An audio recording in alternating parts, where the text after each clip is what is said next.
देखिए बच्चों, हम हाई स्कूल की क्लास में पढ़ रहे थे व्रत प्रश्नावली 10.2। इसके सवाल नंबर आज तक हल हो गए थे। आज की क्लास में 9वें सवाल से बताया जाएगा आपको। देखते हैं 9वां सवाल क्या है।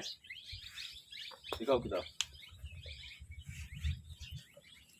9वें सवाल में कह रहा है आकृति 10.13 में यक्स वाई तथा X dash Y dash O केंद्र वाले किसी वृत्त पर दो समांतर स्पर्श रेखाएं और स्पर्श बिंदु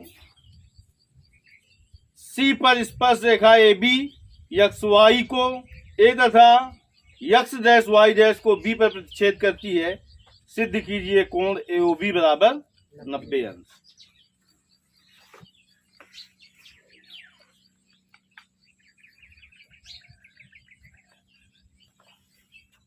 तो खोलो मार कर ना चला सकता तो।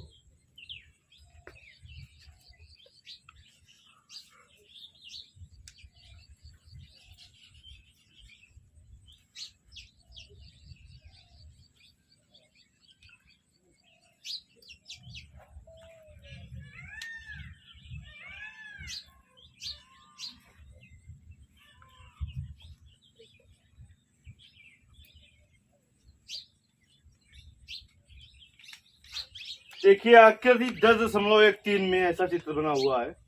यक्स वाई और यक्स डैश वाई डैश दो स्पर्श रेखाएं हैं। ऊपर वाली स्पर्श रेखा कौन सी है? ऊपर वाली स्पर्श रेखा है यक्स वाई, जो कि वृत्त को बिंदु P पर स्पर्श कर रही है। नीचे वाली स्पर्श रेखा क्या है? यक्स डैश वाई डैश, जो कि वृत्त को बिंदु Q पर स्पर्श कर रही है। P से Q को मिलाया गया है। फिर इसके बाद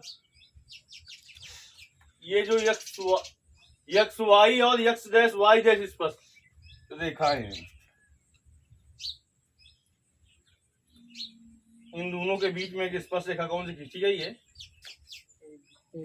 ए बी खींची गई है, जो कि वृत्त को बिंदु सी पर स्पर्श कर रही है। ये केंद्र क्या है? ओ है, और ओ से ए को मिलाया गया है और ओ से बी को मिलाया गया है।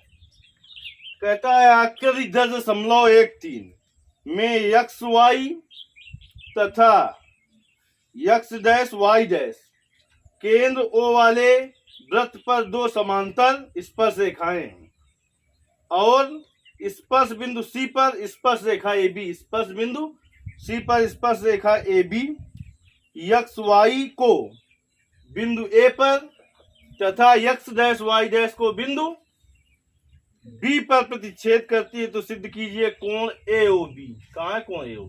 ये है। कितने अंश का सिद्ध करना है? 90 अंश का। देखिए एक रचना करनी पड़ेगी इसके लिए। हमें कैसे करेंगे रचना? ओ से सी को मिला देंगे। ओ से सी को मिला देंगे। जब ओ से सी को मिला देंगे, इसके बाद आप देखेंगे कितने त्रिभुज बन गए इधर? 1 2 3 4। देखिए पहले हम त्रिभुज ले रहे हैं ए ओ पी और ए ओ सी। कौन कौन से त्रिभुज ले रहे हैं? पहले ले रहे हैं त्रिभुज ए ओ पी तथा त्रिभुज ए ओ सी में। देखिए क्या हो जाएगा? ए ओ पी और ए ओ सी में। देखिए ओ ए क्या है दोनों में? त्रिभुज ए ओ पी और ए ओ सी, जो भुजा ओ ए है दोनों मिल रही है। देखिए ना, त्रिभुज ए ओ पी और ए ओ सी में ओ जो ओ ए है वो क्या है? ओ ए बराबर ओ ए दोनों में पाई जा रही है। कैसी है? अब इसके बाद ओ पी बराबर ओ सी, वृत्त के केंद्र से पई तक की दूरी को क्या कहते हैं? त्रिज्या। और एक ही वृत्त की त्रिज्या आपस में कैसी होती है? बराबर होती है। तो बेटा ओ पी बराबर क्या हो जाएगा? ओ सी। क्यों? यहाँ पर लिख देंगे एक ही वृत्त की त्रिज्याएं हैं, एक ही वृत्त की त्रिज्याएं हैं, एक ही वृत्त की त्रिज्याएं हैं, इसलिए बराबर हो गई। और कुछ बराबर दिखा सकते हैं इसमें आप? अभी आपके पास दो चीजें हैं दिखाने के लिए, कौन कौन सी है? तो हम दिखा सकते हैं AP बराबर AC, Y बिंदु A से इस वृत्त पर दो स्पर्श रेखाएं खींची गई हैं, और किसी Y बिंदु से वृत्त पर खींची गई स्पर्श रेखाओं की लंबाइयां कैसी होती हैं? बराबर होती हैं, बराबर होती है ना। प्रमेय 10.2 के अनुसार किसी वृत्त के बाहर कोई एक बिंदु स्थित हो और उससे इस वृत्त पर स्पर्श रेखाएं जो खींची जाएंगी उनकी लंबाइयां कैसी होती हैं? एक चीज ये बराबर दिखा सकते हैं। दूसरी चीज और अभी हमारे पास है दिखाने के लिए, कोण OCA, ये है कोण OCA, कितने का होगा? 90 अंश का। क्यों? AB क्या है बेटा? स्पर्श रेखा, और OC क्या है? त्रिज्या। स्पर्श रेखा और त्रिज्या के बीच बना कोण कितने अंश का होता है? 90 अंश का। इधर देखिए इस बाह्य त्रिभुज में OPA, ये कितने का होगा OPA? क्यों? OP क्या है? त्रिज्या, और ये क्या है? XY, जो कि वृत्त को बिंदु P पर स्पर्श कर रही है, तो स्पर्श रेखा और त्रिज्या के बीच बना कोण 90 अंश का होता है। तो हमें तीन चीजें बराबर दिखानी है, और हमारे पास तो चार चीजें हैं ना, तो किसी एक और को ले लें। बताओ, कोण बराबर दिखा दें या भुजा बराबर दिखा दें? क्या दिखा दें बराबर? कोण। चलिए कोण बराबर दिखा दिया ना भाई। तो कोण APO बराबर कोण ACO, कोण ACO बराबर 90 अंश। कौन सी प्रमेय लगाइए?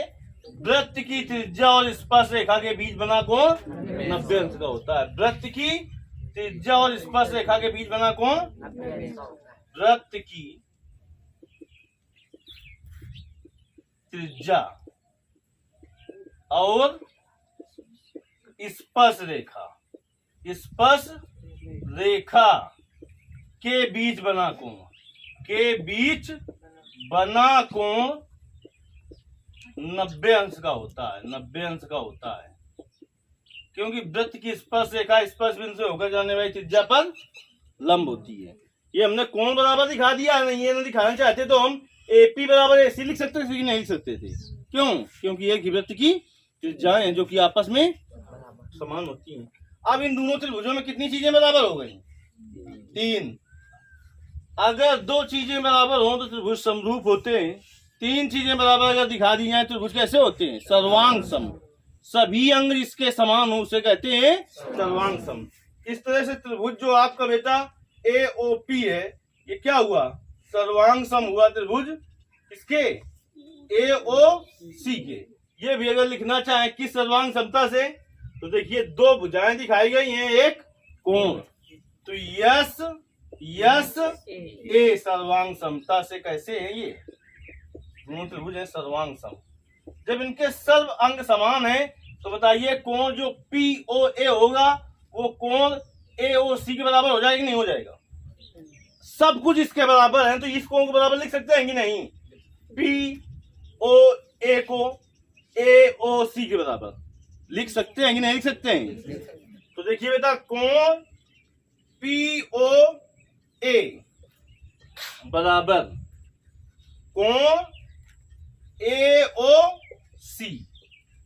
देखिए कोण POA बराबर कोण AOC, इसको डाल दिया हमने समीकरण नंबर 1।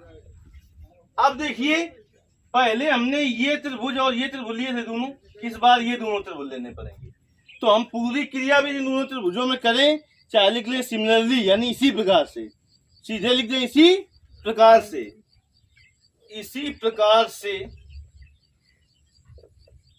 देखिए कौन सा त्रिभुज बेटा? त्रिभुज जो आपका है BOQ या QOB, त्रिभुज QOB कह दें चाहे कह दें OQB, सर्वांग सम किसके हो जाएगा? BOC के। नहीं समझ पा रहे हो? देख लो, 4 चीजें इसमें बराबर दिखा सकते हैं, हमें दिखाई तो 3 है सर्वांग सम के लिए। देखिए ओ बी बराबर ओ बी उभयनिष्ठ हो जाएगा दोनों त्रिभुजों में, एक चीज बराबर हुई। फिर इसके बाद ओ क्यू बराबर ओ सी हो जाएगा, एक ही वृत्त की त्रिज्याएं, और क्या हो जाएगा, बी क्यू बराबर बी सी हो जाएगा।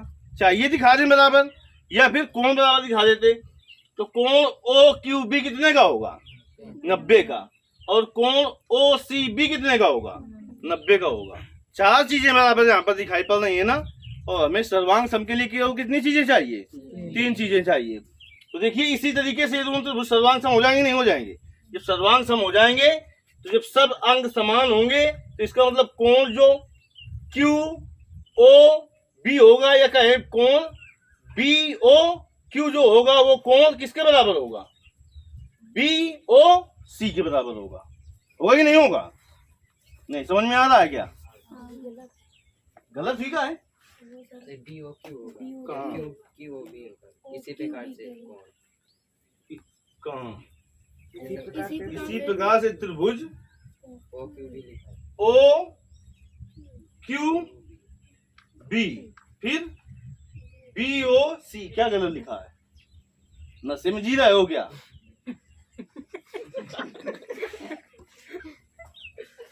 तो कोण गलत हुई तब ना बताइए। क्यू ओ बी बराबर, या कह दे कोण बी ओ क्यू, बात एक ही है। कोण बी ओ क्यू बराबर कोण बी ओ सी, ऐसे बराबर होंगे नहीं होंगे? होंगे ना। इसको समीकरण 2 डाल दिया। अभी तक कुछ दिक्कत? इतना पूरा समझ में आ गया है ना? अब सवाल को आगे हल करते हैं।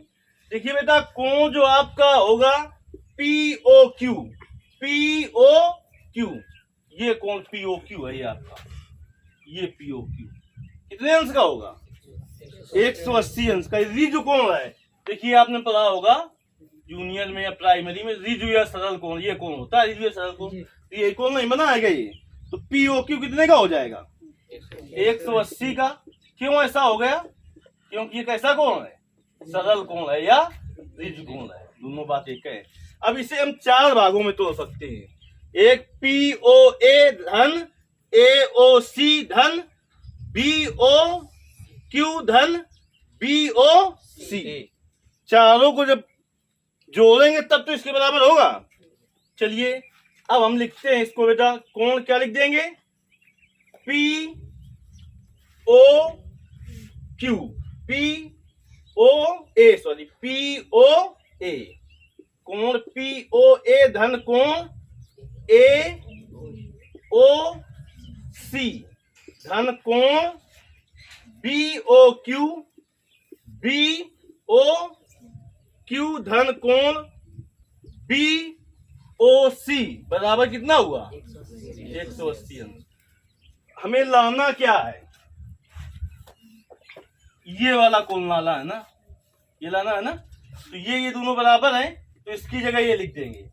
तो देखिए पी ओ ए की जगह क्या लिख सकते हैं, समीकरण 1 से। देखिए समीकरण 1 कहाँ है, पी ओ ए की जगह क्या लिख सकते हैं, ए ओ सी, क्या लिख सकते हैं, तो रख दीजिए पी ओ ए की जगह ए ओ सी। तो कोण ए ओ सी प्लस कोण ए ओ सी प्लस हमें कोण चाहिए बी ओ सी, तो B O Q, B O Q की जगह क्या लिख सकते हैं, B O C. B O Q बराबर क्या है, बी ओ सी धन कोण बी ओ सी, और प्लस ये कोण था ये बी ओ सी। अब देखिए बराबर 180 अंश। ए ओ सी में ए ओ सी जोड़ेंगे क्या होगा, एक्स में एक्स जोड़ते हैं 2x होता है, तो ए ओ सी में ए ओ सी जोड़ेंगे क्या होगा, 2 टाइम्स ए ओ सी होगा, 2 टाइम्स कोण ए ओ सी। अब बी ओ सी में बी ओ सी जोड़ेंगे क्या हो जाएगा, बी ओ सी में बी ओ सी जोड़ेंगे 2 टाइम्स कोण बी ओ सी हो जाएगा, बी ओ सी बराबर 180 अंश। अब 2 इससे क्या हो जाएगा, कॉमन हो जाएगा, क्या हो जाएगा, कॉमन। तो 2 कॉमन ले लेते हैं इससे, तो क्या आ जाएगा बेटा, कोण ए ओ सी धन कोण बी ओ सी बराबर 180 अंश। अब देखिए बराबर की जरिए 2 है जो गुणा में उधर का में जाएगा, भाग में जाएगा। तो बेटा कोण AOC धन कोण BOC बराबर 180/2। अब AOC ये है आपका AOC में BOC जोड़िए, क्या हो जाएगा AOB। AOC कोण में BOC जोड़ेंगे, उसे क्या लिख सकते हैं AOB। तो कोण AOB बराबर कितना आ गया 90 अंश। और हमें सिद्ध क्या करना था, यही सिद्ध करना था। देखिए अपनी बुक में कह रहा था सिद्ध कीजिए कोण AOB 90 अंश का होगा। समझ में आ गया है ना। अब देखिए और थोड़ा अपना कर लेंगे, शुरू यहां से करेंगे जहां से अब हम बता रहे हैं। दिया है, हम बोले दे रहे हैं, वो आपको लिखना होगा क्या दिया है, समझिए। जो चित्र में दिया था वही दिया है। O केंद्र वाला एक वृत्त है जिसकी 2 समांतर स्पर्श रेखाएं XY और X' हैं, जो कि क्रमशः वृत्त को बिंदु P और Q पर स्पर्श करती हैं। क्या करती हैं? स्पर्श करती हैं। एक तीसरी स्पर्श रेखा कौन सी है? ACB है। AC जो वृत्त को बिंदु C पर स्पर्श कर रही है। किस पर स्पर्श कर रही है? C पर स्पर्श कर रही है। फिर ये स्पर्श रेखा ACB XY रेखा को बिंदु A पर और X', को B पर काटती है। इसमें आपको जितना याद रहे वो लिखना है। चित्र में क्या क्या दिखाई पड़ा वो लिख देना है। क्या दिखाई पड़ा तुम्हें? O केंद्र वाला एक, ये दोनों रेखाएं कैसी हैं? जो समांतर स्पर्श रेखाएं। कैसी स्पर्श रेखाएं? तो O केंद्र वाला एक वृत्त है जिसकी 2 समांतर स्पर्श रेखाएं XY तथा X', हैं, जो कि वृत्त को बिंदु P और Q पर स्पर्श कर रही हैं। क्या कर रही हैं? एक तीसरी स्पर्श रेखा, ये समांतर नहीं है इसके, एक तीसरी स्पर्श रेखा ACB है जो कि वृत्त को बिंदु C पर स्पर्श कर रही है। कहां पर स्पर्श कर रही है? C पर स्पर्श कर रही है। फिर इसके बाद ये तीसरी जो स्पर्श रेखा XY रेखा को बिंदु A पर और X', को बिंदु B पर प्रतिच्छेद करती है। इतने में कुछ दिक्कत नहीं? दिक्कत ना। अगली हेडिंग लाई जाएगी सिद्ध करना। ये तो जो हमने बोला ये दिया है में लिखेंगे। फिर सिद्ध करना है।